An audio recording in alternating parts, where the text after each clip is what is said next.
और व्रत कौन से कैसे रहे, कभी कभी 2 एकादशी आ जाते हैं, बड़ी व्यवस्था बिगड़ती है। कहते हैं कि महाराज कौन सी एकादशी रहे में, अभी जो एकादशी थी तो बोले उदया तिथि मान्य है, पर यह जो एकादशी आई उसमें उदया में भी एकादशी नहीं थी, रात्रि में एकादशी थी। जो कल हम एकादशी रहे हैं उसमें द्वादशी आ गई थी सवेरे से ही।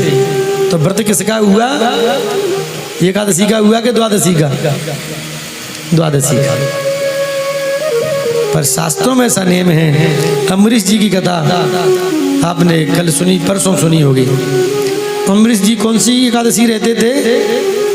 द्वादशी भेदी, सब लिखा है भागवत जी में। जो एकादशी द्वादशी में थोड़ी सी चली जाए उसका कई गुना महत्व है। अब आजकल एक प्रचलन चल गया है, बोले गृहस्थी वाली ये है और साधुओं वाली ये है। ऐसा कुछ नहीं है। अम्बरीश जी साधु थे कि गृहस्थी थे?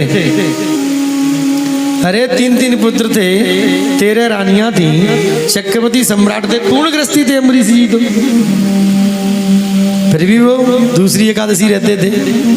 उस एकादशी का बहुत बड़ा महत्व है और बड़ी उसकी लंबी चौड़ी व्याख्या है।